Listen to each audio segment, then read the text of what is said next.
신문 빼고 다른 신문하고는 이렇게 진심 어린 대화를 하긴 좀 어려웠던 것 같아요. 또 사업 위주 뭐 잘한 거 그런 자랑이나 하고 그랬었는데 이제 소회를 보면은 뭐 사실 내가 구청장 나와서 도전했다는 것 자체가 지금 생각해 보면 매우 뜻밖의 일이었던 것 같아. 놀라운 일이었다. 그때는 내가 그렇게 생각 안 했는데 야, 내가 이런 일을 감당할 준비가 안 돼 있었는데 섣부르게 뭐 하룻강아지 법무서인 줄 모르고 달려들어서 좌충우돌 하면서도 넘어지지 않았던 게 다행이다. 그냥 그것은 뭐 운이 좋았다. 운이라고 한다면 이제 바람을 얘기하는 거죠. 다소 준비가 안 된 배인데도 바람을 잘 탄 것 같아요. 특히 우리 지역은 깨어있는 시민들의 힘, 또 마을이라는 어떤 공동체적인 바탕, 그런 것이 있었기 때문에, 제가 생각하는 어떤 가치와 참여를 통한 어떤 세상의 변화, 그런 것들에 어떤 그 박차를 가할 수 있었던 것 같아요. 그런 면에서 보면 참 다행스러운 시간들이었고, 그 속에서 저도 많은 걸 느끼고 경험하고 그랬던 것 같습니다. 원래 어떤 성과라고 하는 것은 원래 있는 것이 아니고 실패를 극복하는 것이다. 실패를 두려워해서는 절대 성과가 없다. 맞부딪혀서 넘어지고 또 시행착오를 겪으면서 어떤 고지에 올라가고 또 다음 도전을 하는 것이죠. 근데 저는 아무튼 맞부딪힐 수 있었던 거, 그 과감한 시도들을 할 수 있었던 거, 그런 거 참 다행스럽게 생각해요. 예를 들면은 시민적인 어떤 마인드, 시민 운동의 어떤 감각, 그들의 어떤 컨텐츠를 구정의 핵심 사업으로 채택한 거, 그게 저는 제일 잘한 일이라고 생각합니다. 예를 들면 주민참여예산제, 또 협치 조례를 만들고 협치위원회를 가동을 하고 또 심지어는 사업의 설계 단계에서부터 마무리까지 주민과 함께 한다. 이런 것도 어떻게 보면은 기존의 관청에서는 경험하기 어려운 시도들이었는데 그걸 시도를 했고 대부분 다 성공을 시켰어요. 그리고 솔직히 제일 버거운 문제는 재개발 문제였어요. 재개발과 뉴타운, 어떻게 보면 자산의 광풍, 뭐 투기와 어떻게 보면 뉴타운, 탐욕, 그것이 우리 2000년대 초반을 강타한 흐름이었잖아요. 네. 그리고 그 후과가 어떻게 보면 2008년 이제 글로벌 금융위기 이후에 그 지역의 뉴타운의 부작용들이 막 터져 나올 때 제가 취임을 하기 시작했죠. 그러면서 솔직히 법적으로 이 뉴타운 재개발을 개발 사업자 중심으로 해놓은 것에 대해서 솔직히 행정기관의 장으로서 상당한 무기력감 그런 걸 많이 느꼈죠. 그럼에도 불구하고 도시재생 모델, 산세마을 모델이라든가 그런 새로운 모델을 이제 추구하면서 대안이 이런 것이 대안이다라고 이제 제시할 수 있었던 것은 그 고통 속에서도 그나마 희망을 찾았던 것 같아요. 그러나 이제 당사자, 그 피해를 본 많은 주민들한테는 희망 고문에 가까웠을 수도 있다. 그만큼 행정에 있어서는 책임감이라는 것이 클 수밖에 없지 않나. 지금도 아직 해결이 안 되어 있잖아요. 그 새 정부도 문재인 정부가 도시재생 뉴딜을 핵심 공약으로 제시하고 있는데, 그것이 지금까지 해왔던 뉴타운 재개발 사업의 대안적 개념이라기보다는, 별개의 사업이 되어 있어서,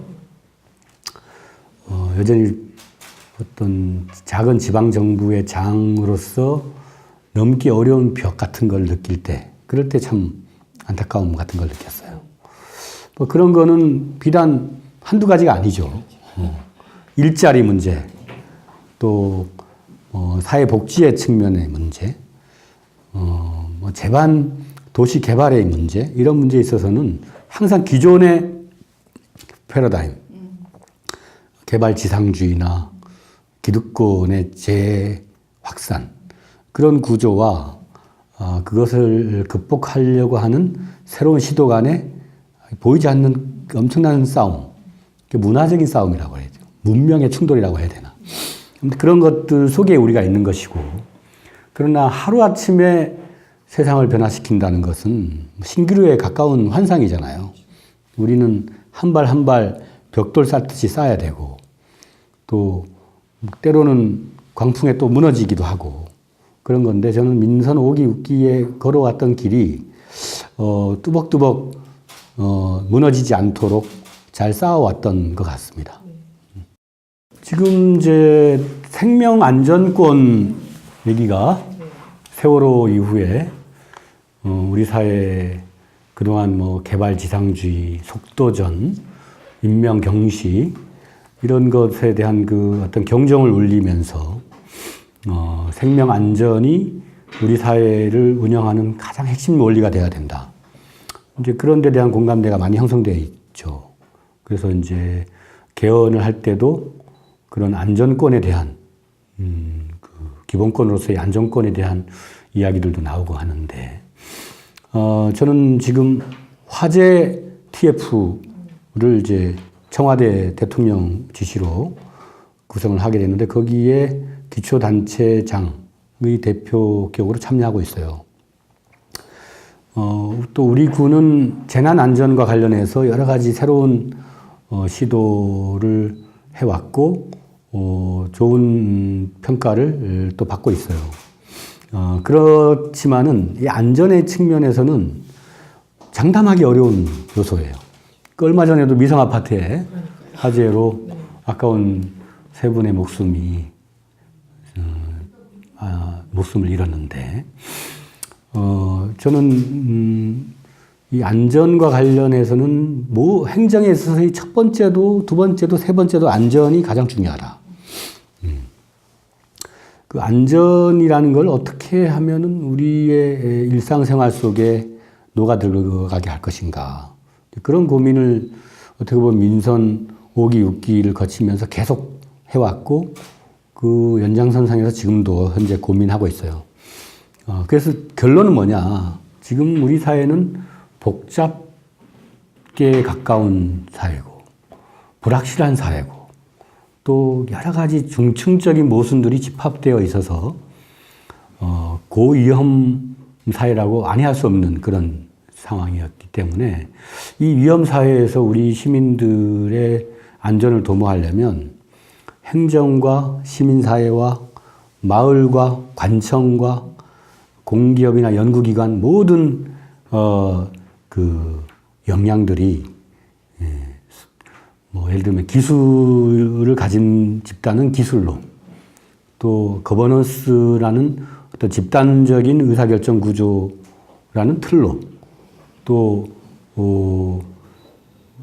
뭐 행정 관청에서는 성실성으로, 일개 시민들은 내 자신에 대한 강력한 보호 본성으로, 하나의 우리 사회의 가장 중요한 판단 기준이 되도록 이 운영 원리를 재구성해야 된다.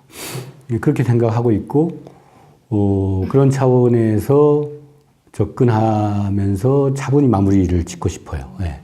그래서 이제 예를 들면 예측 가능한 행정, 그러니까 예측 행정이 매우 중요하다. 우리한테 놓여져 있는 불안한 요소는 뭔가? 또 과거로부터 뭐 보건, 자살, 사건, 뭐 사고, 화재 이런 그 데이터들이 다 있기 때문에 그 데이터 뉴딜 같은 걸 통해서 국민의 생명과 직결된 그런 데이터들은 그걸 분석해서 패턴을 파악하고 행정도 거기에 따른 예측적 행정에 기초해서 수요나 자원을 배분하고 그렇게 해서 예측을 통한 예방, 그다음에 대비, 대응, 복원 이런 그 어떤 행정의 프로세스를 잘 대비를 해야 되겠다. 그래서 제가 대학원 논문으로 예측 행정을 통한 위험, 위기 관리에 관한 연구라는 그런 논문을 발표를 했어요. 거시적인 예측 기능을 선제적으로 넣어야 된다. 그래서 미래학적 관점에서 우리 사회의 여러 가지 데이터들을 분석해가지고 미래를 예측하고 그 예측에 입각해서 예방 조치를 취하고 또 매뉴얼에 입각해서 대비하고 거기에 따른 신속한 대응을 통해서 위기를 최소화하고 또 위기가 발생했을 때 시민력과 회복력에 기초한 복원을 하는 그런 프로세스를 행정에 탑재를 해야 된다. 그런 주장을 펼치고 있죠. 안전과 관련해서는 뭐 그야말로 인도 위에 그 노점상 그러면 일단 장애인 그 휠체어가 지나가기가 어려운 상황이 되고 또 심지어는 인도 위가 아니라 차도에다가 음식점을 운영하면서 사람이 그 인도를 피해서 차도로 나가야 되는 그런 상황이 반복되거나 이제 또 전통시장들도 전통시장을 육성 내지 지원한다는 이유로 그 주변 환경이나 이런 것들에 대해서 그 시민 친화적이지 못한 걸 그대로 방치한다거나 근데 그런 건 이제 어떻게 보면 저의 좀 실책에 가까운 그 어떤 생활 적폐들을 제대로 정리하지 못하고 좀 넘어간 그 저의 어떤 잘못이 크다고 생각합니다. 이제 문제가 드러나기 시작하는 거죠. 예를 들면은 응암 오거리에 그 카페촌 소위 말해서 그거를 정리하는데 3년 걸렸어요. 가서 뭐 예를 들면 법규의 어떤 한계를 겸허히 벗어나서 장사를 하기 때문에 우리가 특히 뭐 민영화나 규제 완화라는 논리, 비즈니스 프렌들리로 불법적인 영업을 해도 그것이 이제 규제를 피해갈 수 있도록 이렇게 해놨기 때문에 그걸 단속하거나 제어하는 것이 매우 어려웠어요. 근데 이제 3년 가까이 아주 일관된 그 장기 단속으로 거의 이제 소멸시켰죠. 그 다음으로 보고 있는 게 사실 연신내권인데, 연신내권은 무작정 단속만 강화하지 않고 병행하겠다라는 생각을 갖고 있죠. 그러니까 거기를 문화적인 거리로 만들자.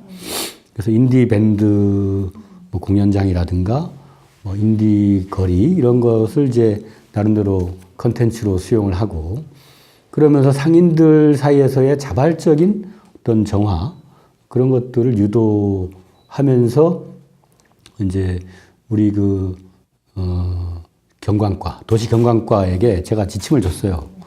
우리 저 응암 오거리에 카페촌을 정화하듯이 장기적인 전략을 가지고 그것도 일시적인 그 이벤트성이 아니라 거기에 거주하고 있는 주민과 상인들과 협의체를 구성하고 자율적인 정화를 연동하면서 지역의 어떤 이미지를 개선하도록 하자.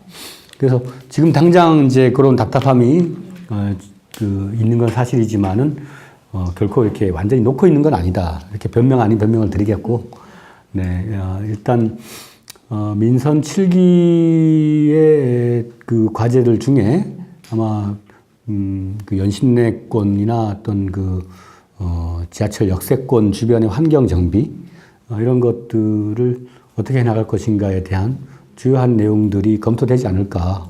거기에 대해서는 우리도 그동안 실행하지 못했지만은 나름대로 고민했던 내용들을 민선 7기에 잘 이어질 수 있도록 좀 뒷받침을 할 계획이고요.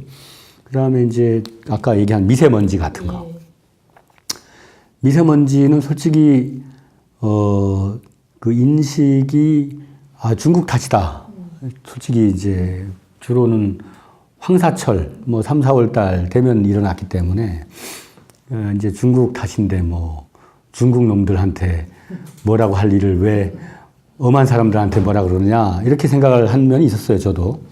근데 요즘 보니까 중국 탓도 크지만, 베이징을 가보면 오히려 서울보다 더 좋은 공기가 있을 때가 있더라고요.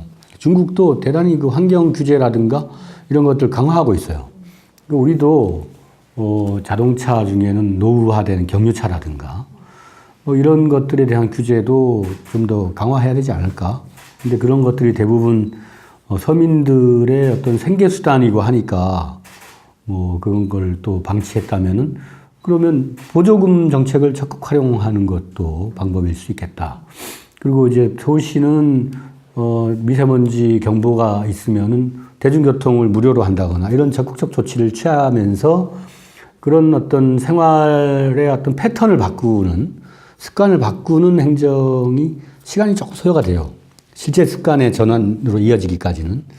그럴 때까지 흔들림 없이 꾸준하게 동일한 상황이 발생하면 동일한 행동 패턴을 유도하도록 그렇게 할 필요가 있다고 생각하고, 지금은 이제 그 서울 같은 경우는 자동차 배기가스 뿐만 아니라 이제 워낙 그 천만이 살고 있는 도시다 보니까 이 난방 보일러로부터 발생하는 그 미세먼지량이 상당히 많다는 거잖아요.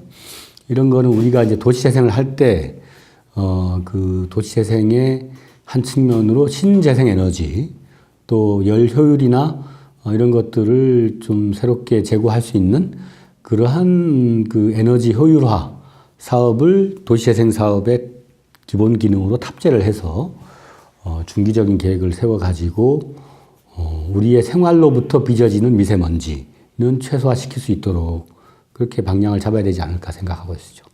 네. 그거는 네. 그 준비하는 자들에게 고른 기회를 주기 위한 거였고, 저는 이제 레임덕 때문에 네, 그 부분도 네. 약간 고민. 그러니까 사람들이 예. 그 레임덕을 많이 걱정을 해서 사실은 2월, 3월 최대한 늦게까지 끌어야 되지 않느냐. 근데 저는 그거는 이전의 어떤 통제적인 행정, 일일이 이제 만기 침남으로 일일이 지시하고 컨트롤하고 부려먹고 이런 시각에서 바라보니까 그런 거예요. 오히려 저는 그 민선 5기 때보다 6기 때 훨씬 더 그 성과가 많았던 것 같거든요.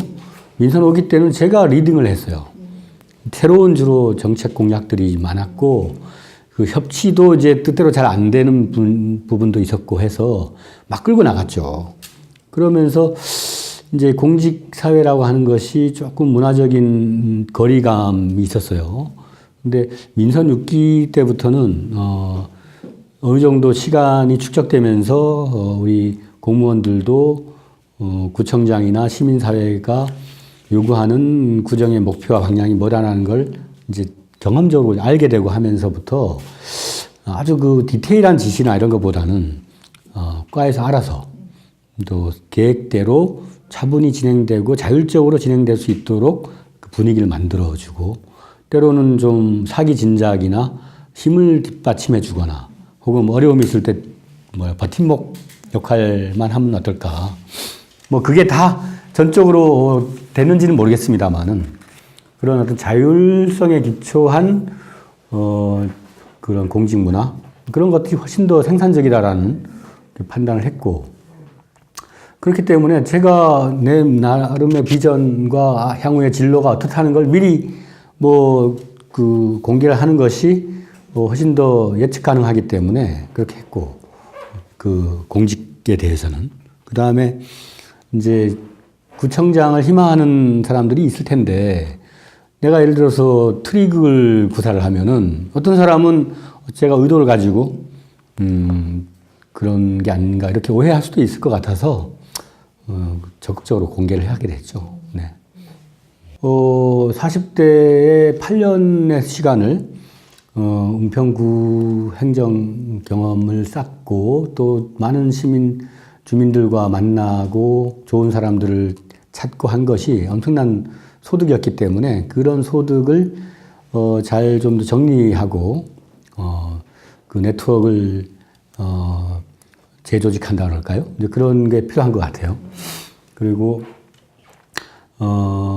지금 이제 새 정부가 내세우고 있는 것이 자치분권, 그다음에 도시재생 뉴딜, 뭐 이런 것들이 이제 또 사회적 경제라든가 뭐 마을 공동체, 사회 관계망, 사회적 가치 이런 것들이 다 민선 5기 6기에 경험에 기초한 것들이거든요. 그래서 이런 것들이 이제 어떻게 보면은 여의도 정치의 가치로도 좀 채택될 필요가 있어요. 근데 그것은 뭐 이렇게 화두를 누가 던진다고 해서 되는 게 아니고 직접 법을 만들고 정책을 조율하는 당사자가 하나의 세력으로 들어가야 돼요. 그 저는 이제 뭐 말을 돌리거나 이런 게 아니고 민선 5기 6기의 경험을 국가 발전의 동력으로 삼으려면은 국회로 들어가야 된다. 그런 역할 분담이 필요하다고 생각하고 또 그런 도전을 할 계획이에요. 네. 민선 5기 6기 때 은평구에서 한 실험이 지방분권의 실험이었다고 봐요. 예산을 결정하는 것을 공무원의 펜트에 의한 결정이 아니라 그 세금 내는 주민이 직접 우리 마을의 일은 의사결정의 주체가 되자. 그것이 이제 자치분권의 정신이라고 할 수 있겠고요. 그랬을 때 어떤 효과가 있는가? 훨씬 더 생산적이다. 그 다음에 여러 단계를 거치지 않기 때문에 행정 비용의 낭비를 막을 수 있다. 연말에 쓸데없이 보도블록을 갈았다 엎었다 하는 일도 없어진다. 그래서 우리 은평구의 주민참여예산제를 보다 전국화한다라고 보면 되지 않는가. 그리고 그동안에는 아주 적은 재원을 가지고 했다면은 이제는 정부가 대폭 지방의 재정을 이양을 해서 우리의 살림살이를 좀 더 풍부한 살림살이 미천을 바탕으로 예산을 설계할 수 있는 상황으로 바뀐다. 뭐 이런 식의 변화고, 그 다음에 그렇게 되면 궁극적으로 그 마을의 문화가 바뀔 수밖에 없다.